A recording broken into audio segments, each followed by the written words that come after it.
Hey, kia ora, Helen Brahms here, back again. Sorry, there was two things that I had written down to talk to you guys about tonight on my previous video and totally forgot about them. So I have made adjustments to the titles and we are now going to talk about them. So we're back from Zephy's walk. At night we don't do a very long walk. We do the longer walks during the daylight. At night there's too many things. But I do have to tell you a funny story about her. She discovered dragonflies. And it's really funny because she's walking along all of a sudden she's like, and pouncing. I'm like, what the heck is she after? Then I saw this glint of the sun off the wing of a dragonfly. And I thought, she's following the dragon. And that's what she was doing. Her head was busy going all over the place trying to find the dragonflies and then trying to pounce on them when they got close to the ground.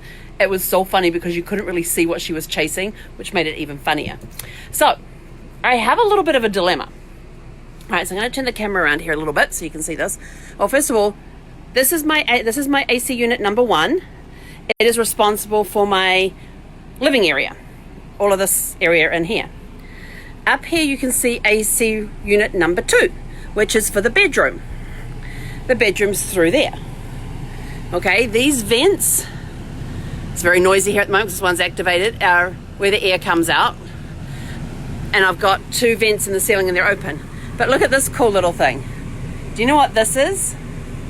There's one here and one in the bedroom. This tells the temperature and sends it to the thermostat.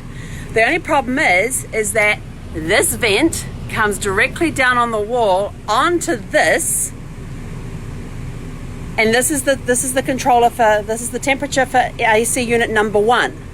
So AC unit number 2 blows cold air. It's hitting this, comes straight down here on top of this. I can feel the cold air right now, and tells the thing in there that, that room's at temperature. So AC unit number 1 can now turn off. So it does. And I'm like, yet the bedroom is the hardest one to cool down. So I kind of got to keep the bedroom one on so I can sleep at night, though I do have a fan in there. So that's our little strange objects in the RVs. If you see those, that's what they're for. They're to tell you what the temperature is, and it feeds it through to the thermostat. And it gives a false reading for AC unit number 1 when AC unit number 2 is on. Fun things that you learn when you're RVing. Now, the other bit of news I wanted to share with you is that on Monday we are moving.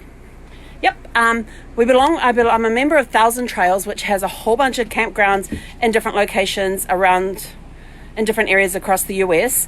And they also team up with a brand called Encore.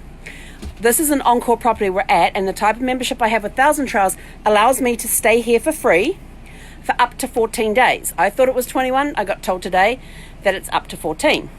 Speaking of today and getting told that today, while I was on hold for almost an hour to get through to see if I could extend this stay, I'm listening to this music, very much classical music, but it reminded me of some of the music you hear from the movies and from the miniseries of Pride and Prejudice. So I'm sitting there listening to this for almost an hour, and all of a sudden I got an urge, I have to go watch the miniseries of Pride and Prejudice with Colin Firth in it. So guess what I'm going to be doing after the video? Watching Pride and Prejudice. But anyway, so I got on the phone with them and I said, okay, is there any, because I want to stay in the area, is there any Thousand Trails property here? Because I cannot go from an Encore to an Encore property. I have to go from an Encore, I have to have a 7-day break between different Encore properties. And they said, yep, we've got a Thousand Trails Orlando, which is based in Claremont there. So I'm like, Claremont? I'm already in Claremont. And it turns out that it's like 30 minutes down the road from this campground, and it's south. And then my friend Tony told me it's only 10 minutes to Disney World. And I thought, well, that doesn't do me any good right now. It's closed. But it's good to know.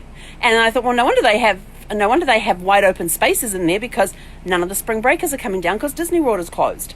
And so I'm going to be there. They're only booking for 2 weeks right now. So I'm going to be there for the next 2 weeks. But when I get to the campground, I then have to ask at the campground if I can extend for my 3rd week, because at a Thousand Trails property, under the membership I have, I get up to 21 days at a Thousand Trail property. So I'm booked in for 2 weeks starting Monday, and then I'll have the option to ask the campground for another week. So I'm figuring that'll give me enough time to figure out what's going on, where I can safely travel with the RV, can I even leave the state of Florida, and all that sort of stuff, and work out my travel plans, because they have now drastically changed. Because I was planning on spending a couple of weeks going down in Florida, so the week here, and then a couple of weeks going down to Fort Lauderdale, going down the west coast, across to Fort Lauderdale, back up the east coast side, and then continue back up the east coast up into Canada. Well, of course, the Canadian border's now closed, and there's all these places that are getting on lockdown and all this sort of stuff. So it's very interesting times to be going through. And there's all these people I want to see along the way.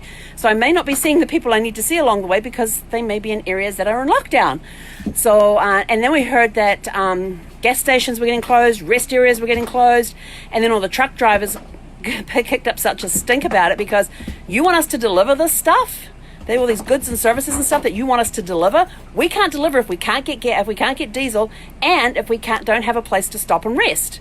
We need the rest areas open because you want us to get this stuff out there, and you want it to get it out there like yesterday. And so they have now agreed to keep rest areas open for truckers only. And I'm like, great. I'm not a truck. I'm an RV. Wonder if I can just sneak in there. Just have a 30-minute break, get back on the road again. It's not a problem. But the gas station thing is. So it's going to take time over the next couple of weeks evaluating what's going on and what areas, listening to all the changes that are going on, the closures, all of that sort of thing, to determine where I'm going to be going next after I leave this area.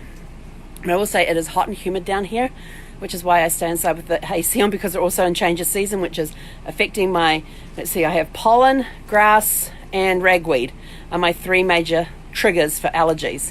And they are playing up like crazy right now.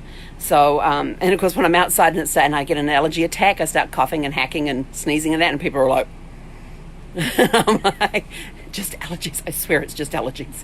So now I have to remember in the morning to take my allergy medication before I step out the door and give it time to work before I take Zephy for her walk in the morning. So, but anyway, so that's the latest update. I'm trying to figure out how to solve my temperature problem because I guess if I put unit number 1 on a really colder temperature than what unit number 2 is, maybe that'll work.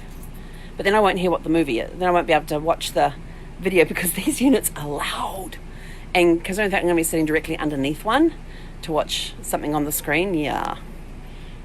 That's okay. The other one's working quite fine and keeping the air moving, so we're good. So the next couple of weeks is going to be evaluating where I can and can't go because of closures and things, and very fortunate that I belong to a couple of really good groups for full-time RVers, and they're asking these questions. We're trying to figure out how to get from here to here. Anybody heard of any closures? So there's a lot of stuff coming through that, but the group admins have done a really good job of stepping in and saying, hey, we don't want rumors in here. We don't want, I have heard this.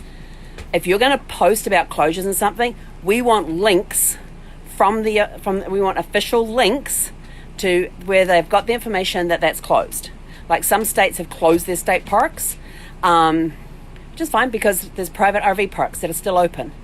And so they're wanting to say, well, if you're saying that this state has closed its RV park, where's the official link? Because if you don't put the official link in there, we're removing the post.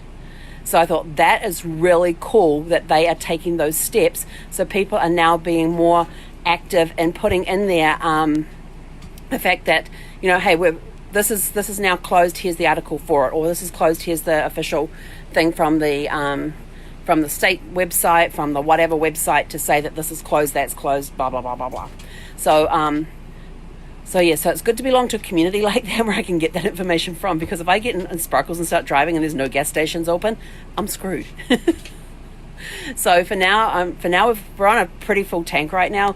So we've got definitely enough to get 30 minutes down the road, and then we'll evaluate from there where we're going to go next. So the original plans I had have changed drastically. Not that they were fixed anyway, they were very loosey-goosey to start with.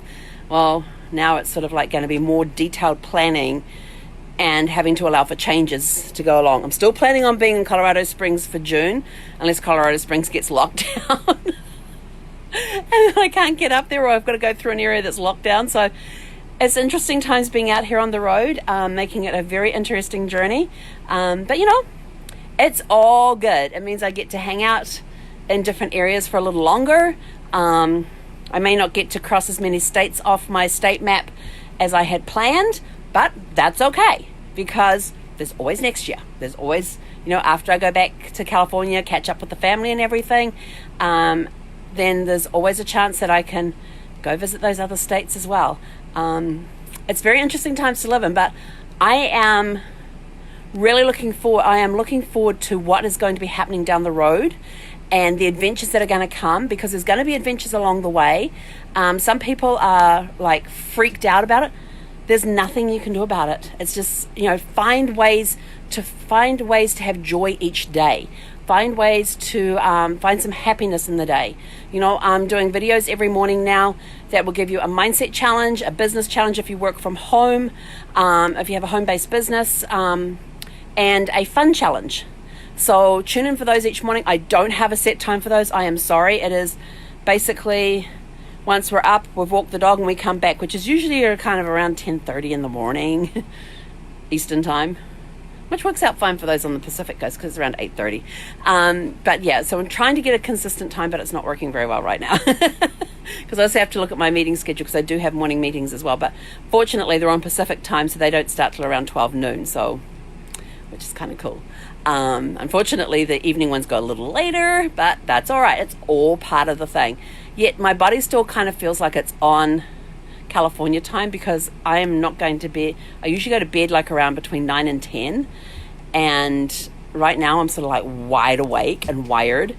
And around midnight, 1 o'clock, it's sort of like, okay, I'm ready to go to bed now. But then get this, I'm still awake at 6 o'clock in the morning. No alarms are set. I'm still waking up before 6 o'clock in the morning. So it doesn't matter what time zone I'm in, I'm always awake around 6 o'clock, between 5 and 6 in the morning. This morning I was awake, was it this morning? 5:43 this morning. And I looked at it, it's still dark outside at that hour of the morning. I looked at Zephy and she was all curled up there on the bed asleep. And so I'm not going to disturb her, so I just laid there and read. Why not? I didn't have my first appointment, was at 12 o'clock, so had time. But anyway, have a super fantastic sparkling evening. Enjoy the adventure that we're on. Yes, I know it's scary. For some people find it very scary. I am not too worried about it as far as I'm concerned. I have basically self-isolated for the last 2 weeks. Yes, I've had contact with other people, with friends of mine. So, because I had contact with Tony and Brett, have spent time with them, spent time with Joanne and Carlos. And but apart from that, I basically stayed away from people except when I had to go grocery shopping and just my daily walks. And daily walks, you're not really in contact with people here. It's more saying hello to people on the other side of the road. So I've kind of been in self-isolation for the last 2 weeks. No signs, no symptoms, except for people will say my coughing and hacking and my sneezing would definitely be symptoms, but they're allergies. And as soon as I take that medication, 20 minutes later, everything is smooth and calm. And we are walking around with no problem whatsoever. So, yeah, very interesting times. But learn to make the most of it. Take this time to reevaluate things. Look at, reconnect with family, that sort of stuff. That's the fun part. Reconnect with family and friends. Even get on Skype, Zoom, FaceTime. What else is there? What's up? WhatsApp?